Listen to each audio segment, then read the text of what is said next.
অতএব এমন অবস্থায় মাতৃভবন ছাড়া আর কোনো অপরিচিত স্থান বালকের পক্ষে নরক। চারিদিকে স্নেহশূন্য বিরাগ তাকে পদে পদে কাঁটার মতো বিঁধে। এই সময় সাধারণ নারী জাতিকে কোনো এক শ্রেষ্ঠ স্বর্গলোকের দুর্লভ জীব বলিয়া মনে ধারণা হইতে আরম্ভ হয়। অতএব তাহাদের নিকট হইতে উপেক্ষা অত্যন্ত দুঃসাহ বোধ হয়। মামির স্নেহহীন চক্ষে সে যে একটা দুর্গভীর মতো প্রতিভাত হইতেছে, এইটি ফটিকের সব থেকে বেশি বাজিত। মামি যদি দৈবাৎ তাহাকে কোনো একটা কাজ করিতে বলিতেন, তাহা হইলে সে মনের আনন্দে যতটা আবশ্যক তার থেকে বেশি কাজ করিয়া ফেলিত। অবশেষে মামি যখন তাহার উৎসাহ দমন করিয়া বলিতেন, ঢের হয়েছে ঢের হয়েছে, ওতে তোমায় হাত দিতে হবে না, এখন তুমি নিজের কাজে মন দাওগে, একটু বড় হয়ে যাও, তখন তাহার মানসিক উন্নতির প্রতি মামির এতটা যত্ন বাহুল্য তাহার অত্যন্ত নিষ্ঠুর অবিচার বলিয়া মনে হইত। ঘরের মধ্যে এইরূপ অনাদর, ইহার পর আবার হাঁপ ছাড়িবার জায়গা ছিল না। দেয়ালের মধ্যে আটকা পড়িয়া কেবলই তাহার সেই গ্রামের কথা মনে পড়িত। প্রকাণ্ড একটা ঢাউস ঘড়ি লইয়া বহু শব্দে উড়াইয়া বেড়াইবার সেই মাঠ, তাইরে নাইরে না করিয়া উচ্চেশ্বরে স্বরচিত রাগিনী আলাপ করিয়া অকর্মণ্যভাবে ঘুরিয়া বেড়াইবার সেই নদী তীর, দিনের মধ্যে যখন তখন ঝাঁপ দিয়া পড়িয়া সাঁতার কাটিবার সেই সংকীর্ণ স্রোতস্বিনী, সেসব দলবল, উপদ্রব, স্বাধীনতা এবং সর্বোপরি সেই অত্যাচারিণী অবিচারিণী মা অহর্নিশি তাহার নিরুপায় চিত্তকে আকর্ষণ করিত।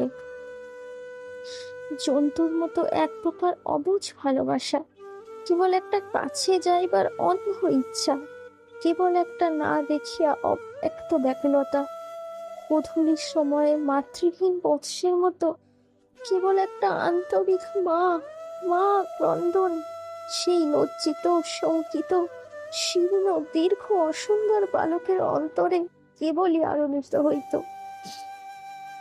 স্কুলে এত বড় নির্বোধ এবং অমনোযোগী বালক আর ছিল না। একটা কথা জিজ্ঞাসা করিলে সে হাঁ করিয়া চাহিয়া থাকিত। মাস্টার যখন মার আরম্ভ করিত, তখন ভারক্লান্ত গর্দভের মতো নীরবে সহ্য করিত। ছেলেদের যখন খেলিবার ছুটি হইত, তখন জানালার কাছে দাঁড়াইয়া দূরের বাড়িগুলার ছাদ নিরীক্ষণ করিতে। যখন সেই দ্বীপ্রহর রৌদ্রে কোনো একটি ছাদে দুটি একটি ছেলে মেয়ে কিছু একটা খেলার ছলে ক্ষণিকের জন্য দেখা দিয়া যাইত, তখন তাহার চিত্ত অধীর হইয়া উঠিত। একদিন অনেক প্রতিজ্ঞা করিয়া অনেক সাহসে মামাকে জিজ্ঞাসা করিয়াছিল, মামা, মার কাছে কবে যাব? মামা বলিয়াছিলেন, স্কুলের ছুটি হোক, কার্তিক মাসে পূজার ছুটি, সে এখনো ঢের দেরি। একদিন ফটিক তাহার স্কুলের বই হারাইয়া ফেলিল। একে তো সহজেই পড়া তৈরি হয় না, তাহার পর বই হারাইয়া একেবারে নাচার হইয়া পড়িল। মাস্টার প্রতিদিন তাকে অত্যন্ত মারধর অপমান করিতে আরম্ভ করিলেন। স্কুলে তাহার এমন অবস্থা হইল যে তাহার মামাতো ভাইরা তাহার সহিত সম্বন্ধ স্বীকার করিতে লজ্জা বোধ করিত।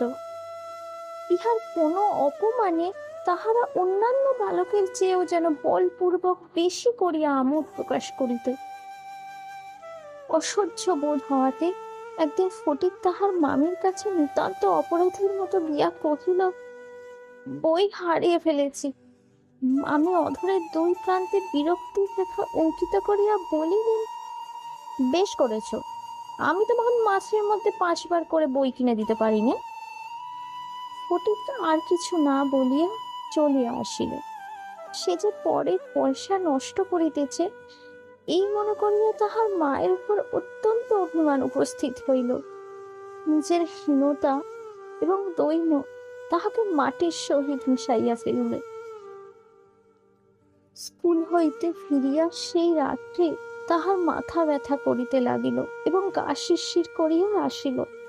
বুঝিতে পারিল তাহার জ্বর আসিতেছে, বুঝিতে পারিল ব্যামো বাঁধাইলে তাহার মামির প্রতি অত্যন্ত অনর্থক উপদ্রব করা হইবে।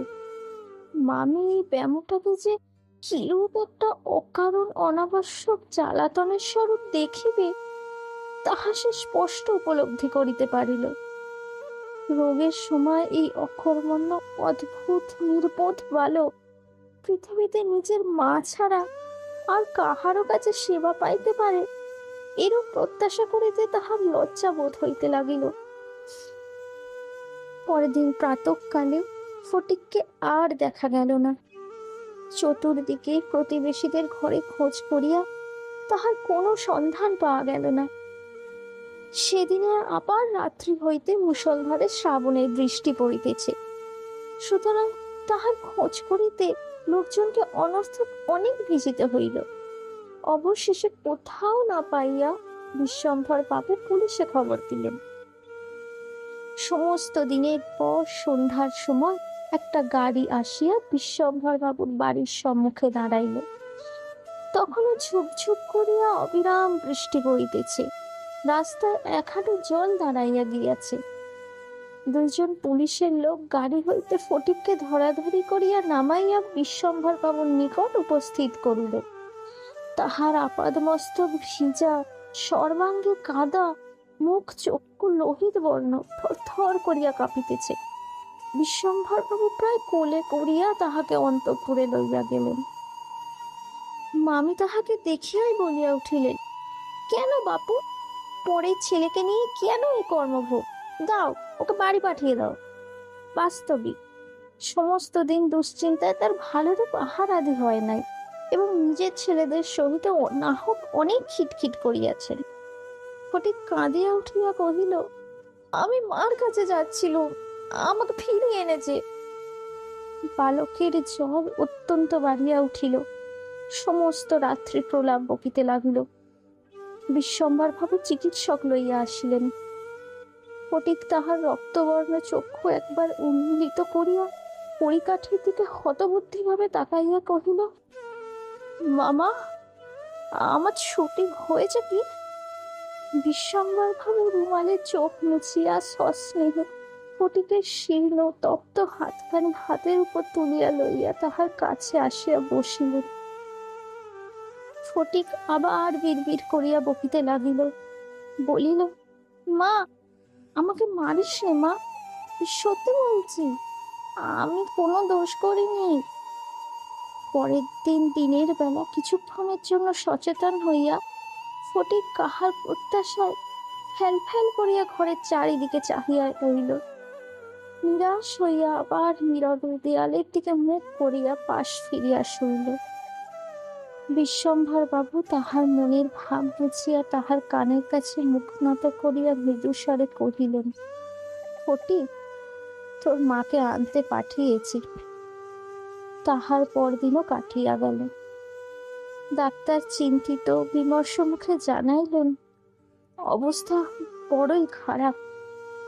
বিশ্বম্ভর বাবু স্তিমিত প্রদীপে রূপসজ্জায় বসিয়া প্রতি মুহূর্তেই ফটিকের মাতার জন্য প্রতীক্ষা করিতে লাগিলেন। ফটিক খালাসিদের মতো সুর করিয়া বলিতে লাগিল, এক মাও মেলে না, দো পাও মেলে না। কলিকাতায় আসিবার সময় কতকটা রাস্তা স্টিমারে আসতে হইয়াছিল। খালাসিরা কাছি ফেলিয়া সুর করিয়া জল মাপিত। ফটিক প্রলাপে তাহাদেরই অনুকরে করুণ স্বরে জল মাপিতেছে এবং যে অকুল সমুদ্রে যাত্রা করিতেছে, বালক রশি ফেলিয়া কোথাও তাহার তল পাইতেছে না। এমন সময় ফটিকের মাথা ঝড়ের মতো ঘরে প্রবেশ করিয়াই উচ্চ কলরবে শোক করিতে লাগিলেন। বিশ্বম্ভর বহু কষ্টে তাহার শোকোচ্ছ্বাস নিবৃত্ত করিলেন। তিনি শয্যার উপর আছাড় খাইয়া পড়িয়া উচ্চেশ্বরে ডাকিলেন, ফটিক, ওনা মানিক আমার। ফটিক যেন অতি সহজেই তাহার উত্তর দিয়া কহিল, ফটিক আবার ডাকিলেন, ওরে ফটিক, পাপ ধন রে। ফটিক আস্তে আস্তে পাশ ফিরিয়া কাহাকেও লক্ষ্য না করিয়া মৃদু স্বরে কহিল, মা, এখন আমার ছুটি হয়েছে মা, এখন আমি বাড়ি যাচ্ছি।